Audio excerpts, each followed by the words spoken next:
আসসালামু আলাইকুম, কেমন আছেন সবাই? আশা করি ভালো আছেন। নতুন আরও একটি ভিডিও নিয়ে চলে আসছি, আশা করি ভালো লাগবে। এই যে এখন এত বড় বড় হাড্ডি দেখালাম। কোরবানির মাংসে এরকম হাড্ডি সবাই আমরা পেয়ে থাকি, কিন্তু এগুলো রান্না করা যে কতটা ঝামেলার, যারা আমরা রান্না করি তারা জানি। এই যে এতটাই বড় ছিল, তো রান্না করতে যদিও আমার বেগ পেতে হয়েছে, তারপরেও মাশাআল্লাহ সুন্দরভাবে করতে পেরেছি, এটাই আলহামদুলিল্লাহ। তো আমি হাড্ডিগুলো আগেই প্রেশার কুকারে দিয়ে অনেকক্ষণ বয়েল করে নিয়েছি।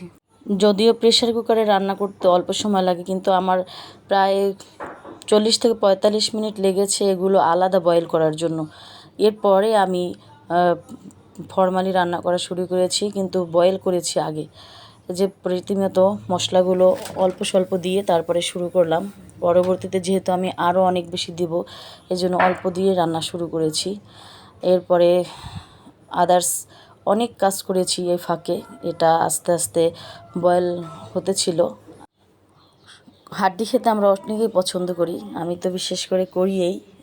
ইদানিং আমার ছেলেও দেখছি খুব পছন্দ করে, কিন্তু যদি প্রপার সেদ্ধ না হয় এটা হাড্ডি খেতে কিন্তু অনেক ঝামেলা হয়, বিশেষ করে চোয়ালে সমস্যা হতে পারে। এজন্য ভালোভাবে বয়েল হওয়াটা খুব জরুরি। এই যে প্রথমেই নাড়াচাড়া করতে গিয়ে এত সমস্যা হচ্ছিল, কুকারের মধ্যে নাড়াচাড়া করা যাচ্ছিল না স্প্যাচুলার দিয়ে।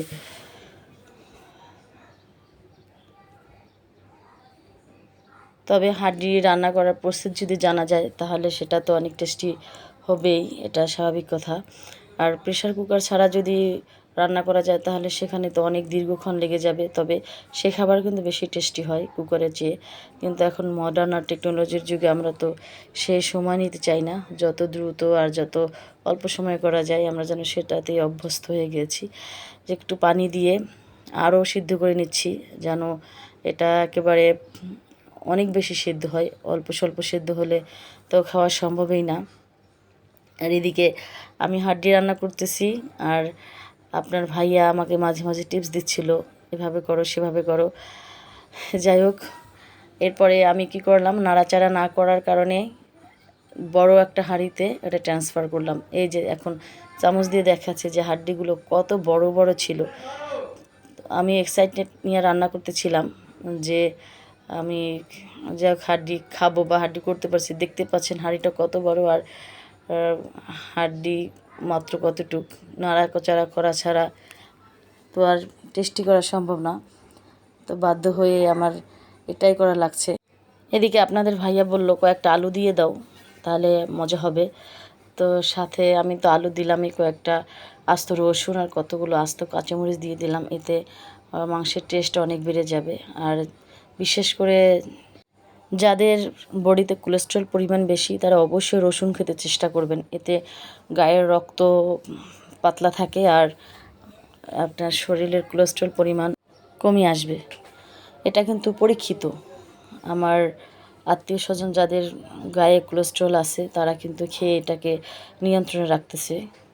তো লাস্টের দিকে আমি কতগুলো ভাজা জিরে দিয়ে দিলাম, এটা ছাড়া তো টেস্ট কিছুতেই সম্ভব না। যাই হোক, আমার ভিডিও যদি আপনাদের ভালো লেগে থাকে প্লিজ একটি লাইক দিবেন আর সাবস্ক্রাইব করে আমার পাশেই থাকবেন। কারণ আমরা একজন আরেকজনকে যদি সাহায্য না করি, আগাতে হেল্প না করি, তাহলে তো কেউই আমরা আগাতে পারবো না। এই যে এখন আমার ছেলে হাড্ডি দিয়ে ভাত খাবে, সে নিজের চয়েস মতোই নিচ্ছে। আমি বললাম তুমি নাও। আজকে এ পর্যন্তই, দেখা হবে অন্য কোনো ভিডিওতে। আল্লাহ।